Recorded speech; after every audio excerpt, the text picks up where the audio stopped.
আজ আমরা এমন একটা বিষয় নিয়ে গল্প করব যা নিয়ে চায়ের দোকানে কথা বললে হয় মারপিট হবে, না হয় পুলিশ আসবে।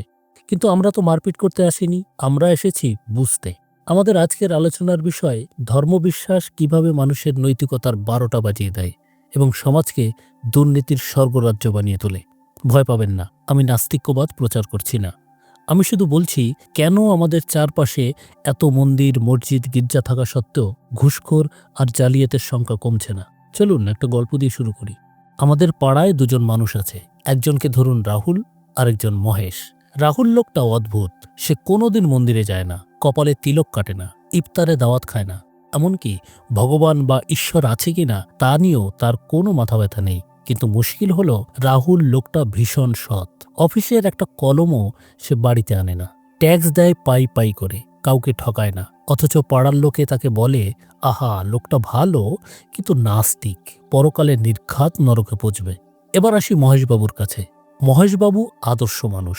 ভোরে উঠে স্নান করে জপ তপ করেন, কপালে চন্দনের বিশাল ফোঁটা। প্রতি বছর তীর্থে যান, গরিবকে দান করেন। কিন্তু অফিসের চেয়ারে বসলেই মহেশবাবুর ভিতরে এক অন্য আত্মা ভর করে। টেবিলের তলা দিয়ে ফাইল পাশ করতে তিনি টাকা ছাড়া বোঝেন না। আর বাড়িতে ট্যাক্স ফাঁকির ফাইলগুলো স্তূপ হয়ে আছে। কিন্তু সমাজ তাকে বলে, কি ধার্মিক মানুষ, ভক্তি থাকলে তবেই না এমন মানুষ হওয়া যায়। প্রশ্ন হলো, নৈতিক কে, রাহুল না মহেশ? আমাদের সমাজ মহেশকেই ভালো সার্টিফিকেট দেয়, কারণ সে ধার্মিক। আর এখান থেকেই শুরু হয় দুর্নীতির মহাকাব্য। ধর্ম যখন নৈতিকতার ঊর্ধ্বে গিয়ে কেবল পরিচয় হয়ে দাঁড়ায়, তখনই বিপদ। মনোবিজ্ঞানীরা একটা চমৎকার ট্রাম ব্যবহার করেন, মোরাল লাইসেন্সিং। সহজ বাংলায় একে বলা হয় পাপ পুণ্যের ব্যালেন্স শিট। ব্যাপারটা অনেকটা ডায়েট করার মতো। আপনি সকালে ১ ঘন্টা জিম করেছেন, তাই ভাবলেন দুপুরে ১ প্লেট বিরিয়ানি আর ২টো রসগোল্লা খেলে কোনো ক্ষতি নেই। ধর্ম অনেক সময় মানুষের কাছে এই জিমের মতো কাজ করে।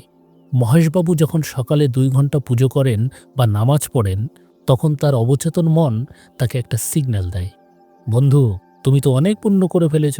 এখন যদি অফিসে গিয়ে ৫,০০০ টাকা ঘুষ নাও বা কারো ফাইল আটকে দাও, তাতে খুব একটা সমস্যা হবে না।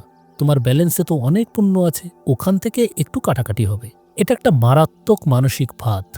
মানুষ যখন মনে করে সে ধর্মের কোনো আচার পালন করে ভালো মানুষের তকমা পেয়ে গেছে, তখন সে অবলীলায় ছোটখাটো বা বড় অনৈতিক কাজ করার লাইসেন্স পেয়ে যায়। ধর্ম তখন নৈতিকতা তৈরির কারখানার বদলে পাপ ধোয়ার লন্ড্রিতে পরিণত হয়। ধর্মের একটা সুন্দর কনসেপ্ট হলো ক্ষমা, কিন্তু দুর্নীতিবাজদের জন্য এই ক্ষমা হলো দুনিয়ার সবচেয়ে বড় লাক্সারি। ভেবে দেখুন, আপনি একটা ব্যাংকের ক্রেডিট কার্ড ব্যবহার করছেন। আপনি জানেন মাস শেষে যদি টাকা শোধ না করতে পারেন, তবে ব্যাংক আপনার খবর করে দেবে।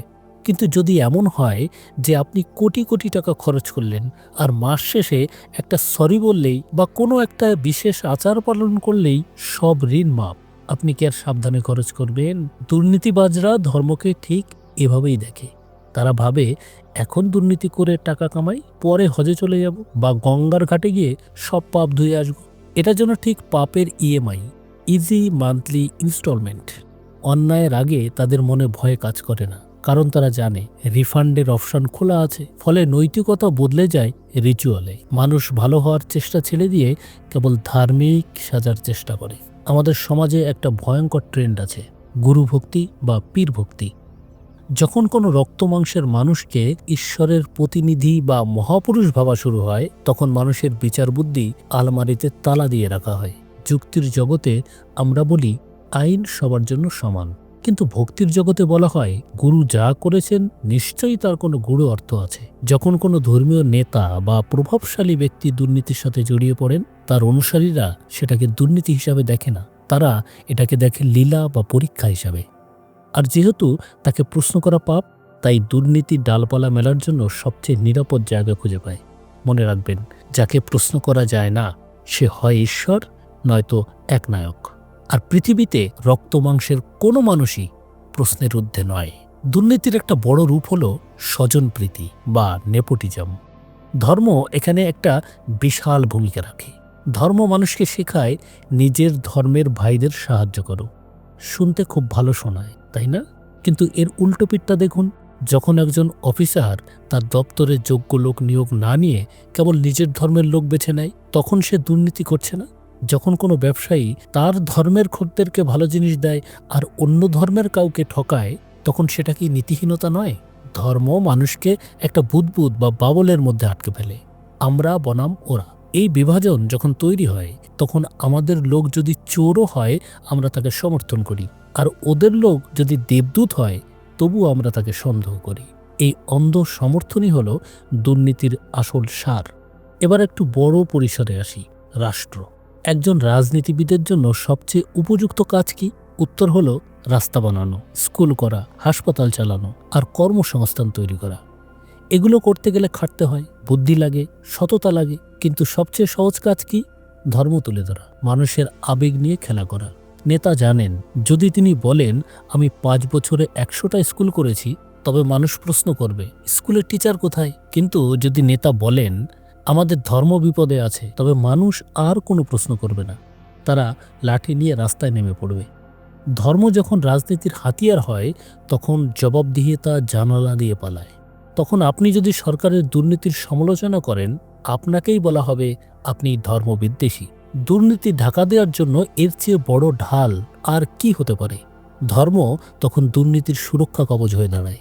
অনেকে বলবেন, ভাই সব ধর্মই তো ভালো কথা বলে, তবে কেন মানুষ এমন করে? গল্পটা এখানে নৈতিক শিক্ষার নয়, গল্পটা হলো প্রতিষ্ঠানের, ইনস্টিটিউশনের। একটি দেশ বা সমাজ কতটা সৎ হবে তা সেখানে কতগুলো ধর্মীয় উপাসনালয় আছে তার উপর নির্ভর করে না, বরং তা নির্ভর করে সেই দেশে কতগুলো শক্তিশালী প্রতিষ্ঠান আছে তার উপর। আপনার বিচার ব্যবস্থা কি স্বাধীন? আপনার পুলিশ কি ঘুষ খায় না? আপনার সংবাদ মাধ্যম কি সত্য বলতে ভয় পায় না? যেখানে আইন দুর্বল, সেখানে মানুষ ধর্মের দোহাই দিয়েই পার পেয়ে যায়। আর যেখানে আইন শক্তিশালী, সেখানে আপনি যত বড় ধার্মিকই হন না কেন, ভুল করলে আপনাকে জেলে যেতে হবে। স্ক্যান্ডিনেভিয়ান দেশগুলোর দিকে তাকান, নরওয়ে, সুইডেন, ডেনমার্ক, সেখানে ধর্মের দাপট নেই বললেই চলে, অথচ তারা পৃথিবীর সবচেয়ে দুর্নীতিমুক্ত দেশ। কেন? কারণ সেখানে জবাবদিহিতা আছে, কেবল প্রার্থনা নেই। ইতিহাস ঘাটলে দেখা যায়, যখনই ধর্ম আর ক্ষমতা হাত ধরাধরি করে চলেছে, তখনই সেখানে রক্তের বন্যা বয়ে গেছে আর দুর্নীতি আকাশ ছুঁয়েছে। মধ্যযুগের ইউরোপের চার্চ যখন রাষ্ট্র চালাতো, তখন স্বর্গের টিকিট বিক্রি হতো টাকার বিনিময়ে।